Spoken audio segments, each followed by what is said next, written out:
Bonjour très chers amis les lions et soyez le bienvenu sur ma chaîne Intuition des Sérines et j'espère que vous êtes bien. Allez, c'est parti. Le mot miracle est l'un des plus mal compris de notre vocabulaire. On l'imagine spectaculaire, voyant, accompagné d'effets visuels comme dans les films. Or les vrais miracles, ceux qui transforment réellement les vies, sont presque toujours discrets. Ils se glissent dans le quotidien sans faire de bruit. On les remarque souvent après coup en regardant en arrière, en se disant « c'était là, à ce moment précis, que tout a basculé ». Et pourtant, sur le moment, rien ne semblait extraordinaire au regard extérieur. Le miracle qui s'apprête à se produire pour toi appartient à cette catégorie. Il est puissant, il est réel, et il est paradoxalement humble dans sa manière de se manifester. Ce que la plupart des gens ne savent pas à propos des miracles, c'est qu'ils suivent des lois. Pas les lois physiques classiques, certes, mais des lois plus profondes, qui régissent les coïncidences signifiantes, les ouvertures de chemin, les apparitions inattendues. Ces lois ne sont pas mystérieuses pour ceux qui ont appris à les observer. L'une d'elles dit qu'un miracle ne peut se produire que lorsque la personne est prête à le recevoir sans le déformer par sa peur. Une autre dit qu'un miracle vient toujours répondre à un besoin réel, mais rarement sous la forme exacte que la personne avait imaginée. Une troisième dit qu'un miracle, une fois reçu, doit être honoré pour être prolongé. Tu vas faire l'expérience pratique de ces lois dans les jours qui viennent. La préparation dont parle le titre n'est pas une préparation matérielle. Tu n'as pas à acheter quelque chose, à organiser quelque chose, à mettre en place une mise en scène. La préparation dont je te parle est intérieure. Elle consiste à ouvrir ton champ perceptif, à cesser de fonctionner en pilote automatique, à redevenir attentif aux petites variations de ton quotidien, parce que c'est dans ces petites variations que les miracles aiment se loger. Une personne qui croise ton regard plus longtemps que d'habitude. Un message qui semble t'être destiné personnellement, un objet qui apparaît au moment précis où tu en avais besoin. Toutes ces choses normalement passées inaperçues, sont les véhicules potentiels du miracle qui se prépare.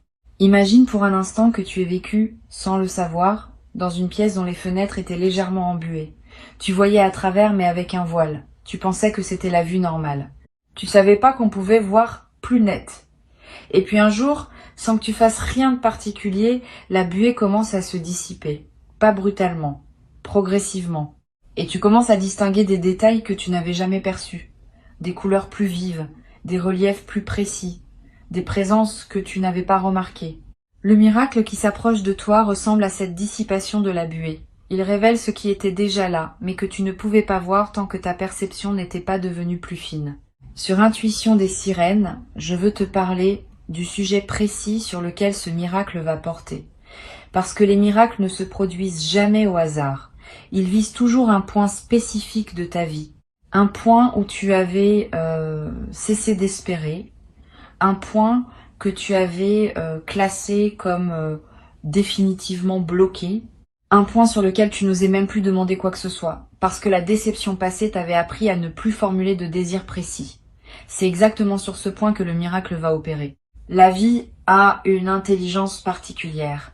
Elle vise les zones où nous avons abandonné, parce que c'est là que l'effet sera le plus profond. Quand quelque chose s'ouvre, où nous attendions encore, nous nous réjouissons. Quand quelque chose s'ouvre, où nous avions cessé d'attendre, nous sommes véritablement transformés. Le moment où tu réalises qu'un miracle est en train de se produire est très particulier. Il y a d'abord une sensation d'irréalité. Tu te dis que c'est impossible, que tu rêves, que tu es en train de mal interpréter quelque chose. Cette phase de déni dure parfois quelques minutes, parfois quelques heures, puis la réalité du miracle s'impose. Tu commences à accepter que oui, ce qui se produit est bien en train de se produire. Et là, une émotion immense te traverse, une émotion qui dépasse la simple joie, une émotion qui touche à la révérence. Tu ressens dans ton corps que tu es face à quelque chose de plus grand que ton entendement habituel. Cette révérence est l'émotion typique de la rencontre avec le miraculeux. Tu vas remarquer, dans la période qui précède la manifestation du miracle, des signes annonciateurs. Pas des signes spectaculaires, plutôt des signes que tu pourrais facilement rater si tu n'es pas attentif. Une chanson qui passe à la radio juste au moment où tu pensais à quelqu'un, un chiffre qui revient plusieurs fois dans ta journée, un livre qui s'ouvre sur une page particulièrement parlante, un rêve qui semble t'envoyer un message clair. Ces signes ne sont pas des coïncidences. Ils sont la manière dont l'invisible te prépare au miracle qui s'approche. Il te tape doucement sur l'épaule pour que tu sois attentif au moment où la manifestation principale se produira. Une chose importante à comprendre, c'est que les miracles n'arrivent pas à ceux qui les méritent dans un sens moral. Ils arrivent à ceux qui les attendent dans un sens énergétique. Cette différence est cruciale. Tu peux être une excellente personne, gentille, généreuse, intègre, et ne jamais vivre de miracles si ton champ énergétique est fermé à leurs possibilités. À l'inverse, tu peux être une personne ordinaire, avec ses qualités et ses défauts, et vivre des miracles régulièrement si ton champ énergétique reste ouvert. Le mérite moral et la réception des miracles sont deux choses distinctes. Toi, tu as ouvert ton champ, pas par calcul, par évolution naturelle. Et c'est cette ouverture qui rend possible ce qui s'approche. Le miracle qui se prépare a une signature particulière.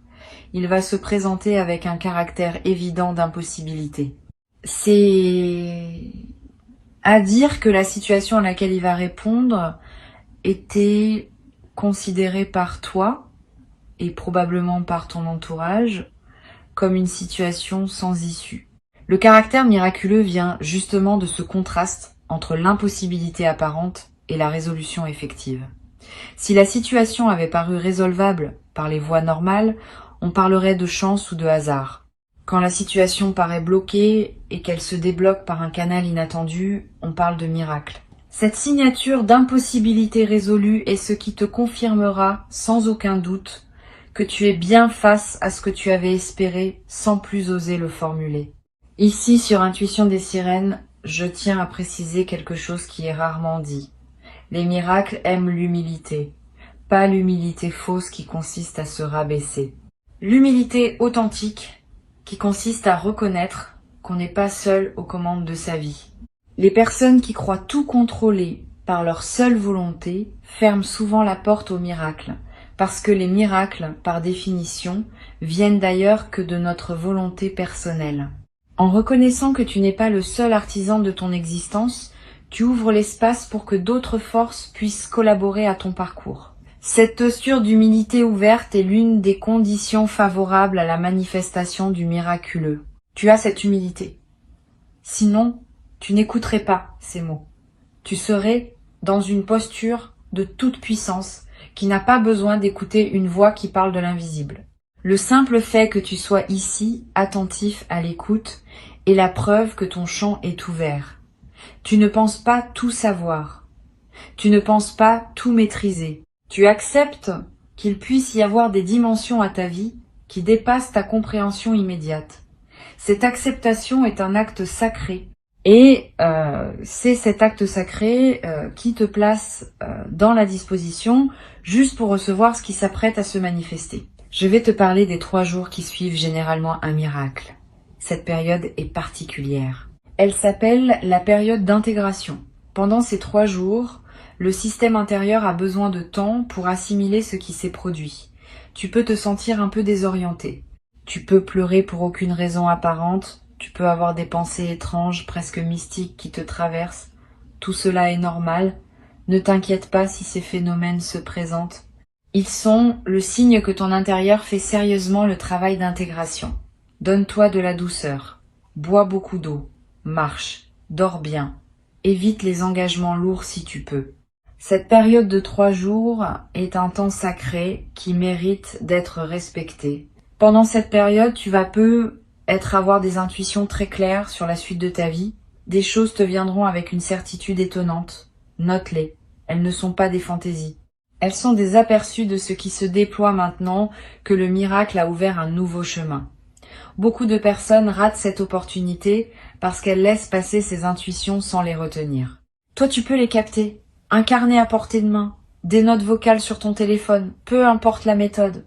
L'essentiel est de garder trace de ce qui te traverse pendant cette fenêtre particulière où la communication entre toi et ce qui te dépasse devient plus directe. Tu vas découvrir une chose précieuse. Les miracles ne sont jamais des points d'arrivée, ce sont des points de départ.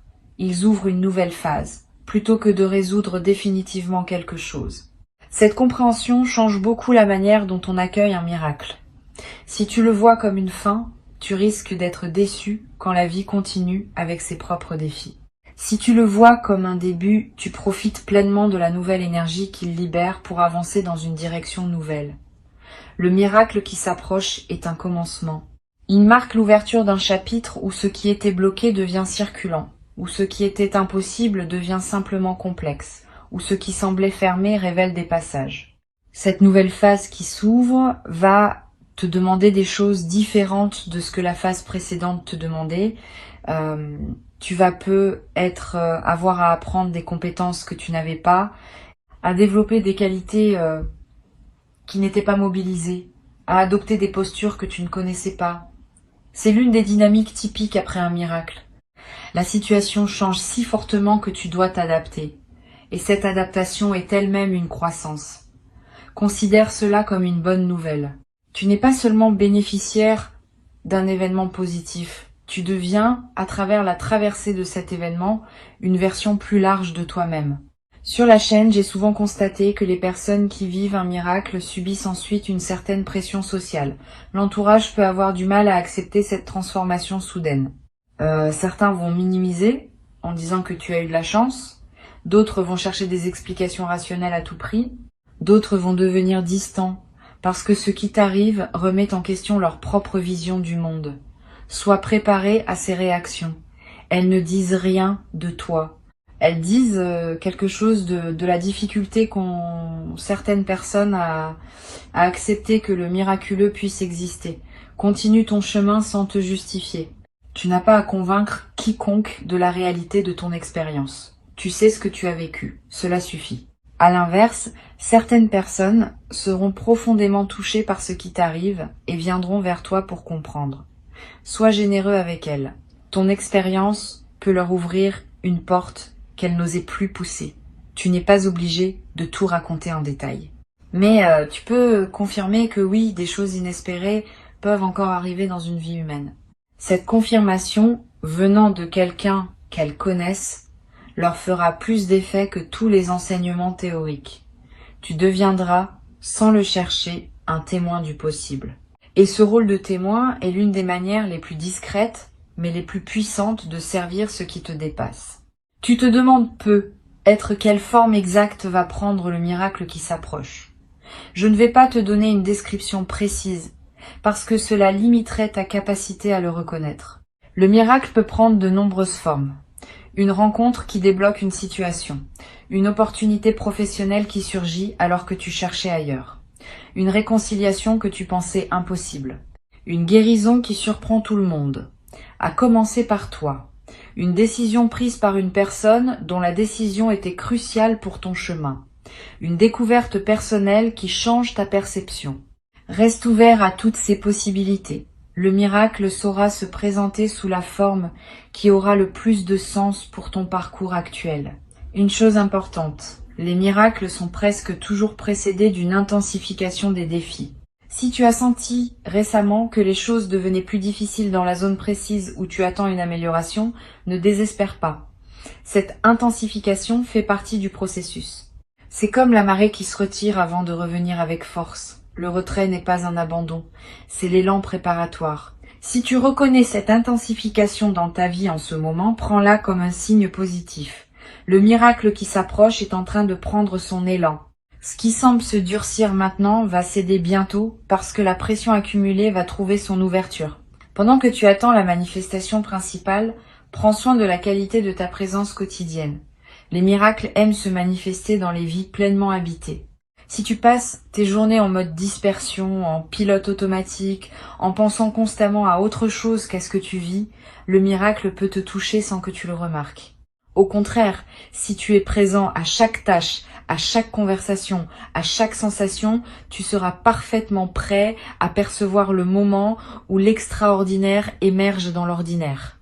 Cette qualité de présence est l'attitude la plus utile que tu puisses cultiver dans cette période de préparation. Tu peux pratiquer une forme simple de présence. 3 fois par jour. Arrête-toi quelques secondes. Regarde autour de toi. Écoute les sons. Sens les sensations dans ton corps. Respire profondément. Cette micro-pause n'est rien d'extraordinaire en apparence. Mais répétée plusieurs fois par jour, elle entraîne ton système intérieur à rester ouvert et perceptif. Et un système ouvert et perceptif est exactement le type de système qui capte les manifestations subtiles d'un miracle qui s'annonce. Cet entraînement à la présence est l'une des disciplines les plus discrètes et les plus efficaces. Je veux te parler aussi de l'importance de prendre soin de ton sommeil pendant cette période. Beaucoup de communications subtiles se produisent pendant le sommeil. Des messages te parviennent. Des intégrations s'opèrent. Des préparations se font. Si tu dors mal, tu rates une partie importante du processus. Veille à te coucher à des heures régulières. Évite les stimulations excessives en soirée. Permets à ton corps de se reposer pleinement. Le sommeil est l'un des principaux espaces dans lesquels le miraculeux te prépare. Honorer ton sommeil, c'est honorer le travail invisible qui s'opère pour toi. Tu vas faire des rêves significatifs avant la manifestation du miracle, des rêves qui te resteront en mémoire avec une netteté inhabituelle, des rêves qui semblent porter un message, des rêves dans lesquels tu vois des couleurs particulièrement vives ou tu rencontres des personnes lumineuses. Ces rêves sont des cadeaux. Note-les au réveil. Ne te précipite pas à les interpréter rationnellement. Laisse-les se déposer en toi. Souvent, leur sens se dévoile progressivement, parfois plusieurs jours après les avoir faits. Et ce sens, quand il se révèle, contient des indications précieuses sur ce qui s'apprête à se produire dans ta réalité éveillée. Il existe une posture intérieure particulière qui favorise la manifestation des miracles. Cette posture mêle la confiance et le détachement. Tu fais confiance au fait que quelque chose va arriver, sans pour autant t'attacher à une forme précise. Cette combinaison peut sembler paradoxale, mais elle est juste. La confiance maintient le canal ouvert. Le détachement empêche le canal de se rétrécir autour d'une attente trop spécifique. Ensemble, elles créent l'espace exact dans lequel le miracle peut prendre la forme la plus juste. Pratique cette posture. Confiance sans crispation. Ouverture sans projection. Je voudrais te parler aussi du rôle de la gratitude anticipée. C'est une pratique étonnante mais puissante. Elle consiste à remercier déjà pour ce qui n'est pas encore arrivé. Pas dans une logique magique de provoquer la manifestation, dans une logique d'alignement. Quand tu remercies par avance, tu te places dans la fréquence émotionnelle qui correspond à la réception. Et cette fréquence prépare ton système à accueillir ce qui vient. Tu peux dire intérieurement « merci pour ce qui est en chemin », sans être plus précis. Cette simple phrase, répétée avec sincérité, ajuste ta fréquence et facilite la rencontre entre toi et ce qui s'approche. Un autre point essentiel concerne ton rapport à ton propre désir. Beaucoup de personnes ont peur de désirer trop par crainte d'être déçues. Cette peur, quoique compréhensible, peut paradoxalement bloquer ce que tu désires. Le miracle qui s'approche n'est pas freiné par l'ampleur de ton désir. Il est freiné par la peur de désirer. Ose désirer. Pas dans le sens d'une convoitise insatiable, dans le sens d'un appel sincère vers ce qui te ferait du bien. Cet appel est entendu, et il appelle, à son tour, la réponse correspondante.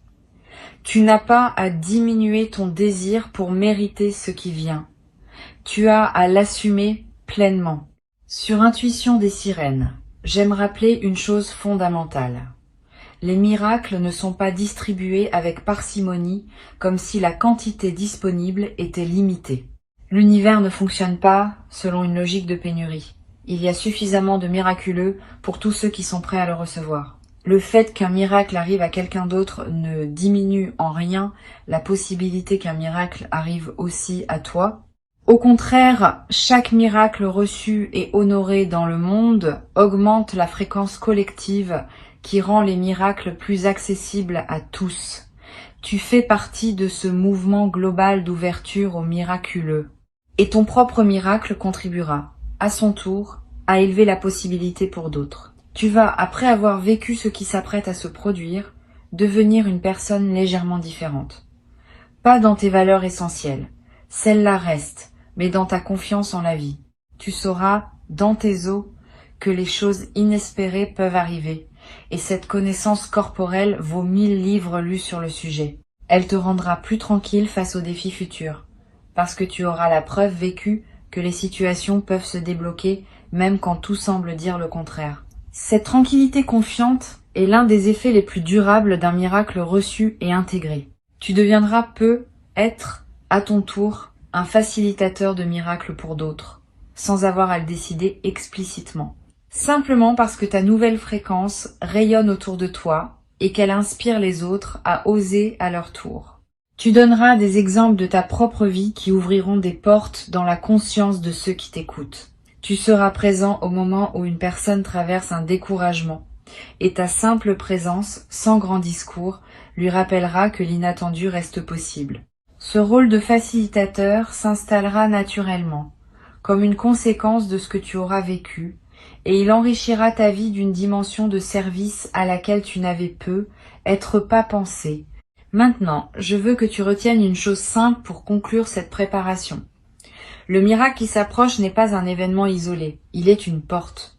Une fois passée, cette porte ouvre sur un paysage différent de celui dans lequel tu as vécu jusqu'ici. Tu n'as pas à comprendre tout de suite ce paysage. Tu as juste à passer la porte quand elle se présentera. Et passer la porte signifie reconnaître ce qui se produit, l'accueillir avec gratitude, ne pas chercher à le rétrécir pour le rendre conforme à tes anciennes attentes. Reste ouvert à la nouveauté complète de ce qui se manifeste. C'est ainsi que les miracles prolongent leurs effets bien au-delà du moment initial. Dans les jours qui viennent, vis avec une légère anticipation joyeuse, pas avec impatience, parce que l'impatience pourrait retarder. Avec cette qualité particulière qu'ont ceux qui savent qu'une bonne nouvelle est en chemin sans en connaître exactement le timing, cette anticipation joyeuse colore agréablement les journées d'attente. Elle te garde dans la fréquence haute qui facilite la manifestation. Elle te rend aussi plus accueillant aux signes annonciateurs qui se présentent en chemin. Cultive cette joie discrète qui se réjouit déjà sans savoir précisément de quoi. Et quand le moment viendra, tu sauras. Tu ressentiras cette signature particulière qui caractérise le miraculeux. Tu auras cette sensation distincte d'être face à quelque chose qui te dépasse, mais qui te concerne intimement.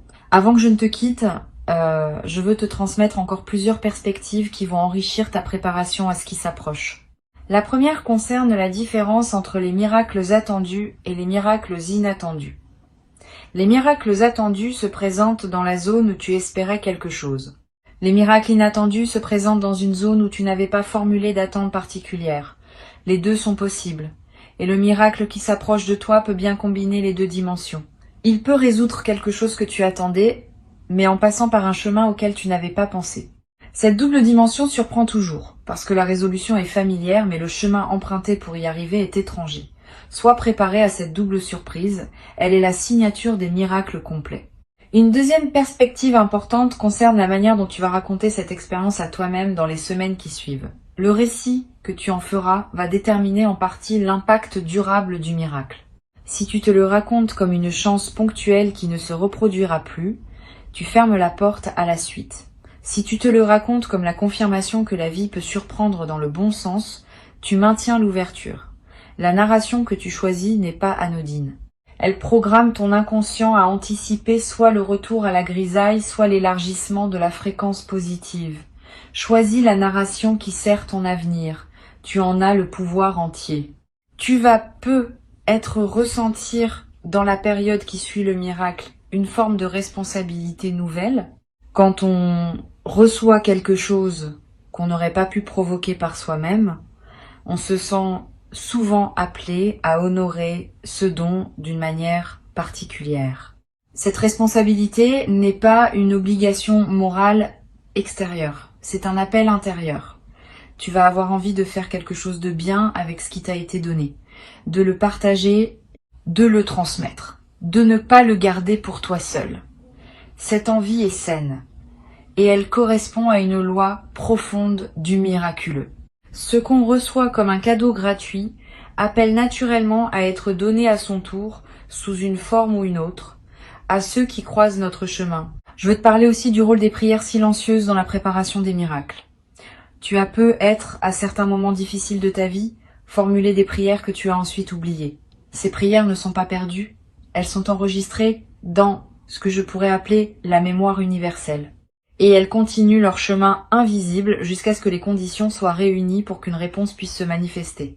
Ne sois donc pas étonné si le miracle qui s'approche correspond à quelque chose que tu avais demandé il y a longtemps et que tu avais cessé d'attendre.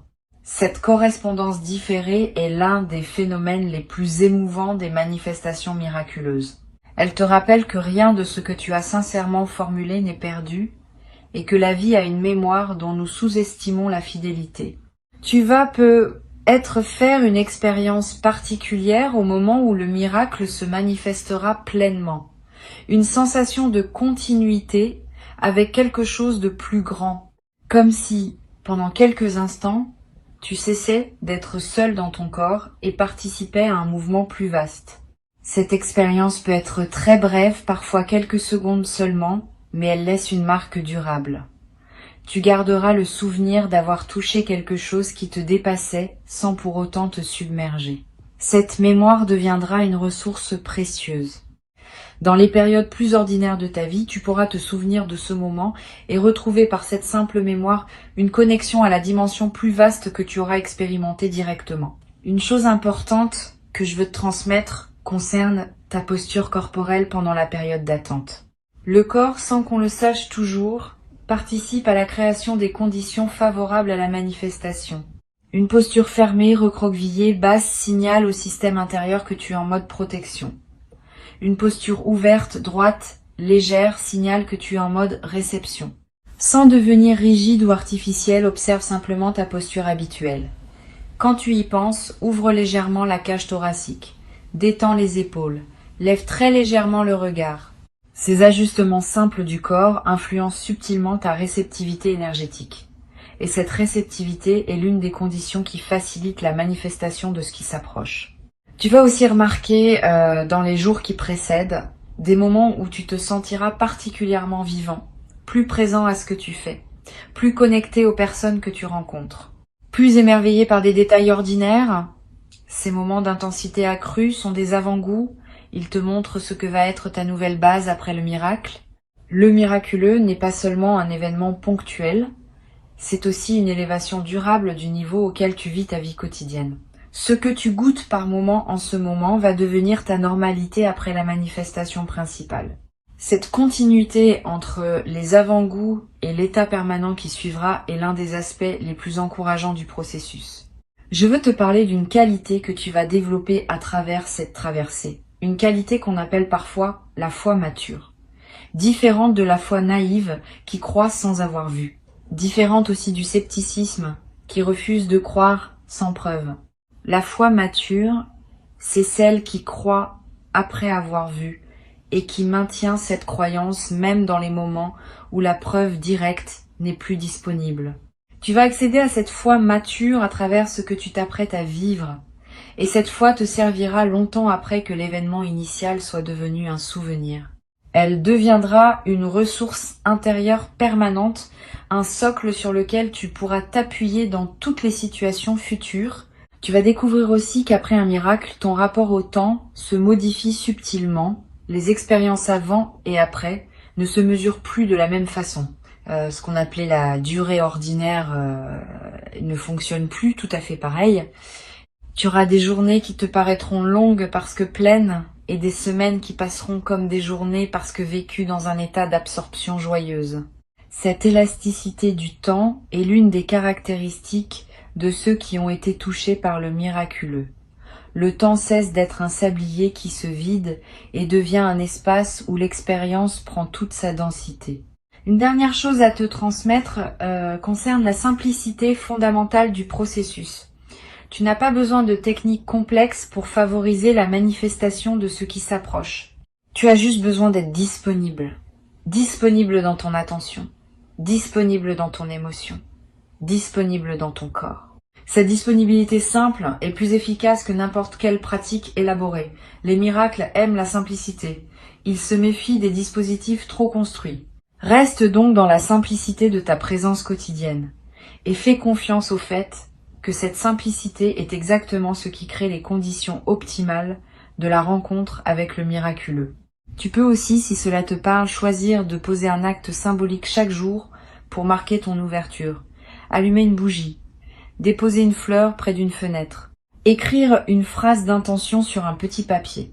Ces gestes simples ne provoquent pas le miracle directement, mais ils maintiennent en toi une certaine qualité de cérémonie qui honore ce qui s'approche. Ils te rappellent quotidiennement que tu es dans une période particulière, et cette mémoire active te garde dans la fréquence appropriée. Choisis le geste qui te parle, sans surcharge. La régularité compte plus que l'élaboration. Un geste simple répété chaque jour vaut mieux qu'un rituel complexe fait une seule fois. Et tu sauras, dans cet instant, que tout ce que tu as traversé jusqu'à maintenant trouvait son sens dans ce moment précis. Pas que ta vie n'ait été qu'une attente, mais que cette vie, dans toutes ses dimensions passées, t'avait préparé à pouvoir reconnaître et accueillir ce qui se présente maintenant. La reconnaissance sera la clé. Et la reconnaissance, tu l'auras. Reste prêt.